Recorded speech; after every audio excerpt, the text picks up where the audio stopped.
You দিয়ে কিভাবে সুন্দর করে শাপলা ফুল আঁকা যায়। আজকে আমরা ইউ দিয়ে শাপলা ফুল আঁকবো।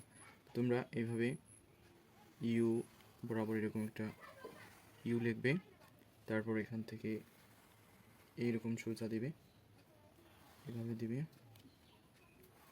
এরপর এখানে এভাবে দিবে, এরপর এখান থেকে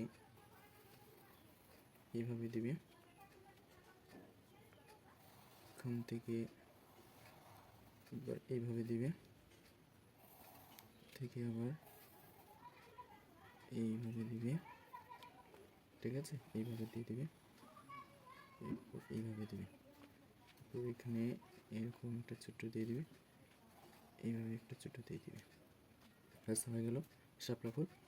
এবার আমাদের দেশের জাতীয় ফুল যেটা শাপলা, এভাবে একটা ডাঁটা দিয়ে দিবে, ডাঁটা দেওয়ার পরে এখান থেকে একটা পাতা এঁকে নেবে। তো পাতাটা আমরা এঁকে দিচ্ছি, এভাবে একটা পাতা তুমি এঁকে নেবে, ঠিক আছে, এরকম একটা পাতা এঁকে নেবে, পরে এইভাবে সুন্দর করে একটা, ঠিক আছে, এইভাবে একটা পাতা এঁকে দেবে। তো এইভাবে তোমরা শাপলা ফুল আঁকতে পারো।